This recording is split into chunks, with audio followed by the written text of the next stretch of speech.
it holds true to my life. Romans 8:28. We know all things work together for the good of those who love God, those who are called according to His purpose. How many of y'all in here, parents talked about alcohol and drugs? Already talked about it. A couple of you. Okay. Those two things are big issues: sex, drugs, alcohol, sin, and behavior. Bad stuff. It's things that a lot of households don't talk about. At a young age, the year I was born, my brother went to prison at 17 years old. So from the time I was 5 or 6 years old, my parents were talking to me about drugs and alcohol and what they do and how they destroy your life. And of course, I grew up, I played basketball, baseball, football. I made straight A's and B's, graduated 13th out of 372 kids in Henry County. I had a really good upbringing, had good parents. I was taught right from wrong, but we all know even when we're taught what we should and shouldn't do, we still have our own choices. From an early age, I learned about it, and I went through high school. A lot of people, and it's going on up here at this high school and middle school, hopefully you guys are going to be leaders and not succumb to your friends and what they say about it.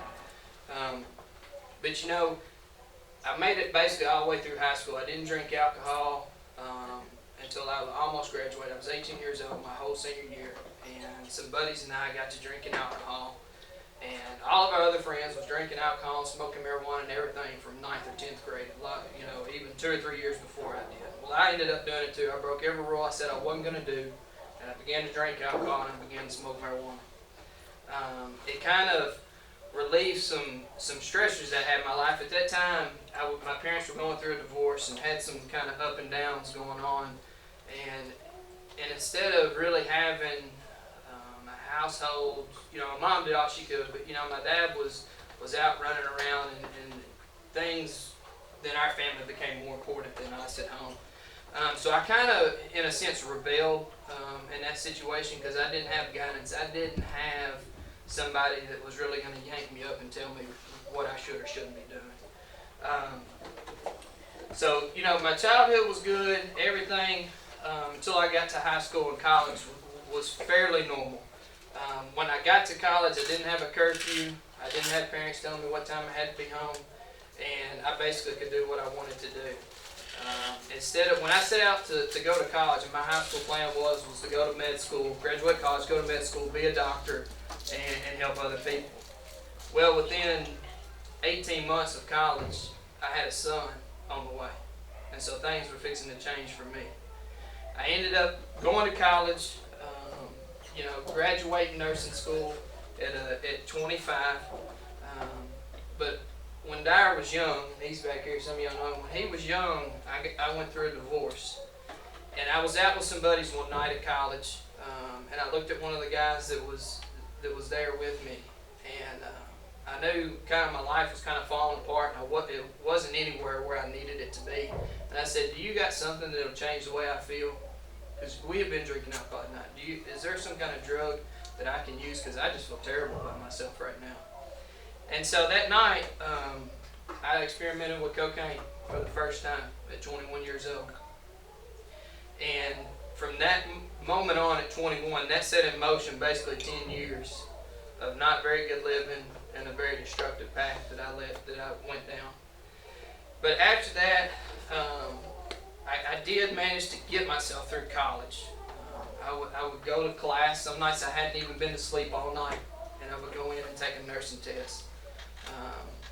And things didn't really show because I could still make 100 on a test, even though I was out doing all the wrong things that I shouldn't have been doing. But I managed to get through nursing school. But I had a lot of guilt. I had a lot of guilt of my mistakes. I've already failed at one marriage. I have kids. I had more kids. I wasn't married. And so I was just, the way I felt about myself, I was willing to really risk everything and take drugs and alcohol to try to change the way I felt about myself. But within 9 months of graduating nursing school, I was working in Jackson in the open heart surgery ICU, taking care of people who had their chest cut open and heart surgery done. And I'd only been working there 9 months when one of the ladies came up and said, "We're going to take you down for a random drug screen today." And I said, "Okay, that's fine." And so I'm going down there, and when you're in a state of drugs and alcohol, your mind doesn't think clearly. You think you're better than everybody else. You think you're going to outsmart everybody else, but you're not. You're the biggest fool, really, that's around. So they walked me down. I took a drug test, and I knew, they told me it'd be a week or two before I knew my results, but I knew I wasn't coming back to work there. I knew that was it. And so anyway, I went back 10 days later and got my results and signed my papers, relieving me of my duties. And I kind of just floundered around for a couple of weeks. And I was sitting at home, and I'd taken a bunch of Percocets, Lortabs, Xanax, any kind of narcotic drug that I could get my hands on. And I was sitting upstairs, and I was really contemplating where I was going to go from there. And a year previous, I'm kind of backtracking, but a year previous to that, and you'll see through this story how God's really saved my life more than one time. Right before I graduated nursing school, I was out drinking, as usual, on drugs, got into an argument, came to my mother's house that night, and I didn't want to live anymore. And so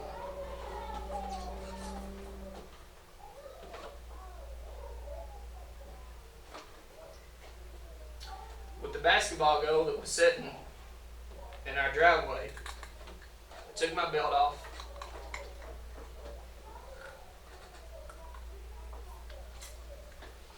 and I wrapped the belt around my neck, and I hung myself on the basketball goal. It was 2 o'clock in the morning. There's no traffic on the streets. There's nothing going on. But there's a 9-year-old boy awake in one of the trailers that my parents own. And he come running up, seeing me hanging there, and rang the doorbell.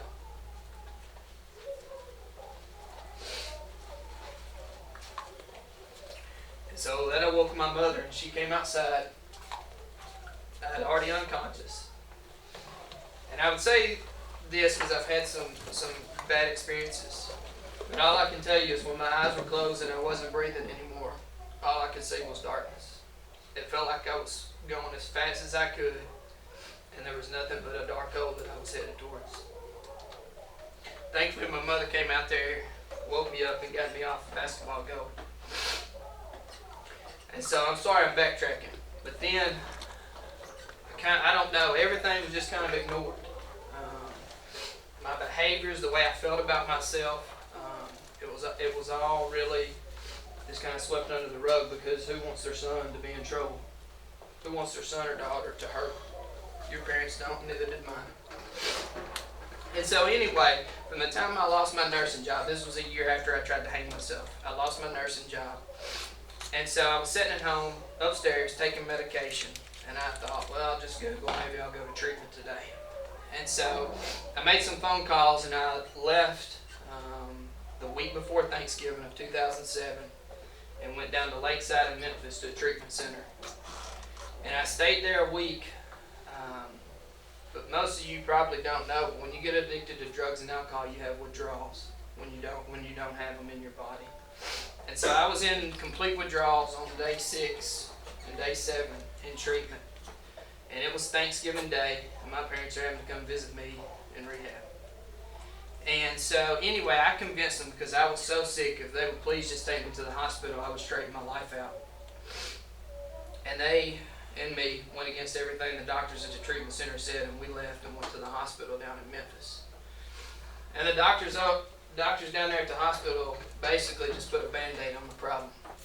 They gave me methadone to take to keep me from going through withdrawals.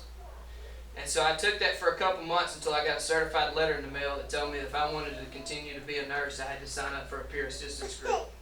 I had to take random drug tests and be monitored before I could go back to work. So I signed up, and in April of 2008, I signed up and began to try to work to be able to go back into nursing. And might add, this is September and April, and I still haven't worked, and I still haven't really made a dollar. And I have already one son to support, and I'm not doing a good job at being a good person or being a father, either one.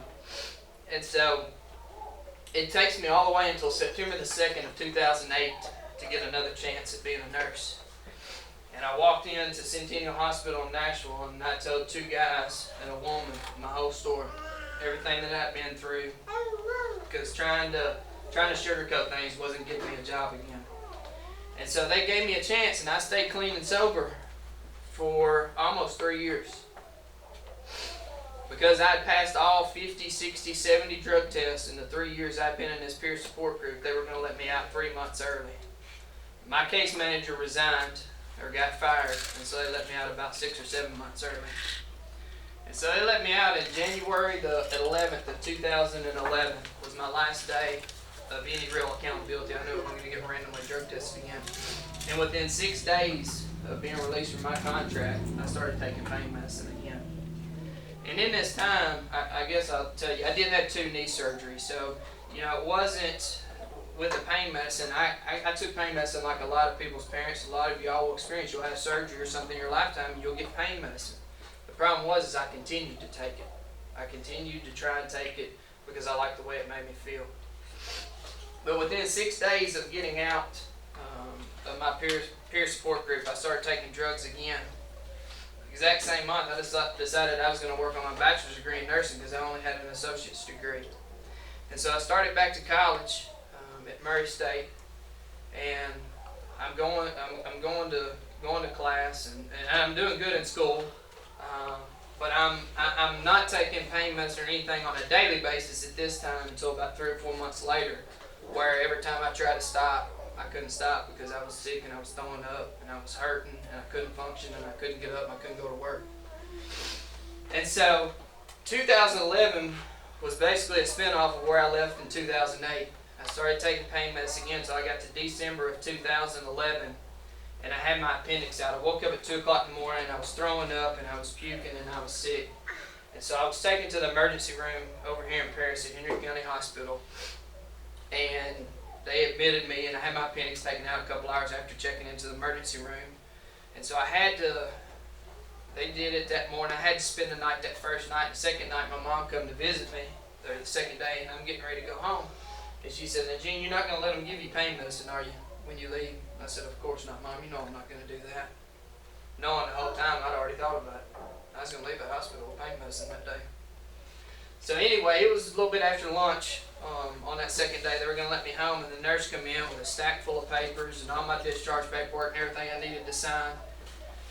And I signed everything, and I said, I knew this gal. I knew her from high school. She ran around with some people I know. I said, "You know what? Dr. So-and-so said he was going to give me pain medicine. He knows I'm going to be in pain. I just had surgery yesterday." And she said, "Well, he didn't write you a prescription, though." And I said, "Yeah, but he was in here before I'm going home. He said he's going to give me some." So about 30 minutes later, she comes back with a good old handy prescription of 40 or 50 Percocet or oxycodone pills. And so a buddy of mine picks me up. Everybody else at work, buddy of mine picks me up from the hospital, and I run straight to Walgreens in Paris, just right around from the hospital. I know more than leave Walgreens, and I've already taken 3 pain pills in the car. Didn't even make it home. Took 3 pain pills. And I was off from work for several weeks, and those 40 to 50 pain pills ran out really quick. And the next month, I made probably one of the biggest mistakes, one of the worst decisions, and one of the biggest regrets I had in my whole life. I was at work, and from the time I left Centennial and got clean and got out of my contract, I had taken a job over at the hospital in McKenzie in surgery. And I was the assistant director, and one of my main functions was working in the recovery room where people come out of surgery, and that's where pain medicine and everything's given to keep them comfortable. And so I didn't have any pain pills left or anything, and I didn't have any buddies that I knew that had them. And from my past I probably have wore my welcome out at doctor's offices trying to find the problem that I had that warranted pain medicine. And so one day at work, I needed something to take, and at this time you could order pain medicine off the internet. And I was doing that, but the pain medicine I could get off the internet wasn't really good pain medicine in my eyes, and it was barely keeping me out of withdrawals. And so I gave pain medicine one day in the recovery room, and I didn't give it all. Sometimes it'll be 2 or 3 cc's, and you give 1 cc. So the extra medicine found its way in my scrub pocket right here. I dropped it in there. And from that day, I contemplated. When I went home at night, I didn't do anything. But the next day, I was in withdrawal so bad, and I left work and I grabbed a needle and a syringe from work, and I took it home with me. And that night, or that afternoon, I was sitting at home alone, nobody there, and the only thing I knew to do to keep withdrawals from going up was to draw that medicine up and shoot that medicine in my arm, put it in a vein of mine. And so I did it that day in January of 2012. And that feeling that it gave me, that good feeling that I didn't care and nothing mattered in the world, was the best feeling I thought I'd ever felt in the whole world. I felt like things were right again when they wasn't. I was doing nothing that path, and I had been living for the devil for many a times, many years. And so that set in motion from January to April. I basically was taking medicine from the hospital that I should have thrown away and putting that medicine in my arm or in my vein. And so in April of 2012, my mother and some people kind of had an inclination that I was back on pain medicine. They were pretty certain, they knew. And so they set me down and we talked about it. My uncle had just passed away. And so I said, we'll go to his funeral. When I come back, I'll decide I'll do something. And so we come back on that Sunday afternoon and we sit down and talk. And we talked about rehab and treatment again and all that. And I can't go because I don't have time to go. I didn't have time because I had a job I had to be at, I had bills I had to pay, and I had kids I had to support. And so I didn't go to rehab. I told them to keep myself out of rehab, I'd go to Jackson and see a doctor that would give me Suboxone, which is similar to methadone, to keep me from having withdrawals. Maybe I could get off of that and stay off of drugs. And so within about 3 or 4 weeks, I was scared because I'd never taken Suboxone before. And I didn't know what would happen really if I took any other medication. So I decided to stop the Suboxone for a couple days, and I was going to wait until I started going on withdrawal. So I figured that medicine was out of my system long enough, and I was right back shooting up medicine within a couple weeks of getting on Suboxone. And anyway, in that time, that August, I started a class at Jackson State, and I'm still working towards a bachelor's degree at this time. And I started a class, and Christy and I are in class together, and she comes in late one day, and she and I had met in nursing school back at Jackson State back in 2004, 2005. She was actually about to have a baby, and so was I was, but we were both about to have children at the same time. And so anyway, we ran into each other again at this class, and it was like the second night of class. She come in, and all the seats were taken except for the one that was sitting beside me. And she asked, I think, if she could sit down for something. She sat down beside me, and we began to talk. She had scrubs on. And so I said, where do you work? She told me, and I said, well, what's your name? She told me. And of course, the anesthesia guys, people I was working with at the hospital, was telling me already before this that Christy was single, and she was a nice girl, and I might want to meet her, and all this stuff. So it's kind of coincidence that we're sitting beside each other in a class. And we began to talk and began to date each other, and she had no idea of the devil that she was sitting next to, basically. You know, she's a mother trying to raise kids, and I'm trying to raise kids, and I'm just a terrible person. And I want y'all to know this, and this will backtrack a little bit too. I got saved for the first time when I was 17 years old. My friends at school were begging me to come to church group, come to Wednesday night, like some of y'all do, and y'all probably have some of y'all's friends, and I didn't want to go. I had other things to do in sports. But anyway, I got saved and baptized at 17 years old.